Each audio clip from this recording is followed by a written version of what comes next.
buyurdu ki bu saat bütün İslam gedir bütün küfürlə döyüşməyə. Yəni Əli səndən başqa heç kəs İslamın təsirini çəkmədi ki, bütün İslam sənsən. Əmirdən başqa da o tərəfdən heç kəs gəlmədi. Bütün küfür odur. Dua elədi Həzrət Əli. Həzrət Əli çıxdı meydana. Əmir dedi ki, sən kimsən? Dedi, mən Əbu Talib oğlu Əliyəm.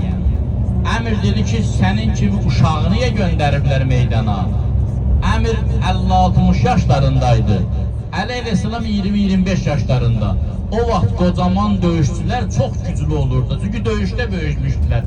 Onlar da çox hərəkət eləmirdilər. Bir dənə zərbə ilə işi bitirirdilər. Ona görə 20-30 yaşlı adamlara uşaq kimi baxırdılar ki, sən nə döyüşəcəksən ki? Dedi, səni niyə göndərdilər? Get, mənim taytuşum gəlsin. Əli əleyhissalam buyurdu ki, mən Əbu Talib oğlu Əliyəm, gəlmişəm. Əmir dedi, mənim Əbu Talibə böyük hörmətim var idi. İstəmirəm səni öldürəm. Həzrət Əli buyurdu ki, eşitmişəm sən, demişsən ki, kim mənlə üzbəyi sıxsa, 3 dənə arzu istəsə birinə əməl eləyərəm. Dedi, bəli, demişəm, sözümdə dururam. Dedi, birinci sözüm budur, gəl İslam dinin qəbul edər. Dedi, ondan keçəsən, mən Məhəmmədi öldürməsəm qayıtmayacaq. Dedi, ikincisi budur, get, çıx, get. Peyğəmbəri kim öldürər, sən çıx, get. Dedi, yox, ondan keçəsən. Dedi, onda mən piyadayam, sən də düş piyada ol. Əmir bu sözdən elə qəzəbləndi ki, uşağın biri mənə deyir ki, piyada ol, düşdü atdan qılıncı ilə atın ayaqlarını kəsdi, öldürdü atı. Və birinci zərbəni əmr indirdi. Əli əleyhissalam qorunsa da zərbə işlədi Həzrət Əlinin dəmir papağından, keçdi Həzrət Əlinin başına. Qılınc biraz keçdi içəri. Həzrət əleyhissalam cəhd tərpəndi, vurdu, əmri yıxdı yerə. Əmrin başını kəsmək istəyəndə əmr əsəbləşib ki, uşağın biri məni yıxdı yerə, Həzrət Əli əleyhissalama çox təhqiramiz bir söyüş söydü. Əli əleyhissalam çəkdi qılıncı, getdi başladı meydanda var-gəl eləməyə. Müsəlmanlar düşdülər qorxuya. Bunu yıxıb niyə öldürmür? İndi qalxaraq ayağa, indi nəsə eləyən? Peyğəmbər buyurdu, gələr özündən soruşarsınız. Qayıtdı, gəldi, əmri öldürdü. Dedilər ki, ya Əli, niyə öldürmürdün onu? Dedi, mən Allaha görə döyüşməyə gəlmişəm. O mənim valideynimi söydü.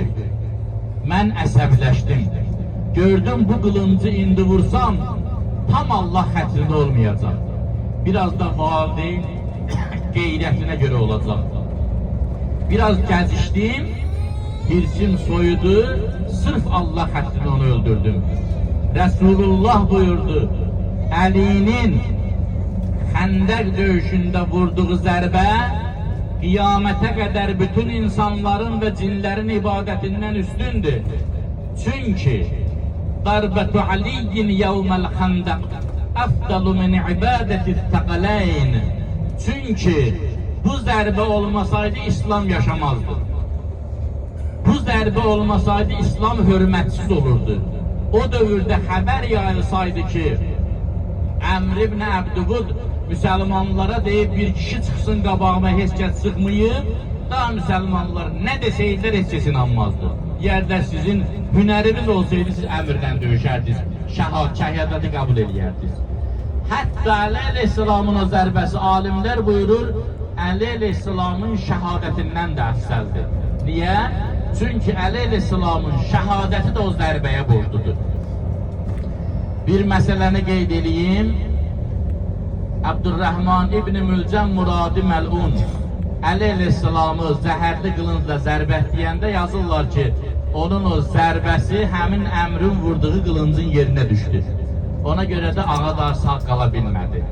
63 yaşında həmin zərbənin yerinə bu dəfə müsəlman cildinə girmiş kafir o zərbəni vurdu, münafiq o zərbəni vurdu, Əli əleyhissalamı şəhid elədi.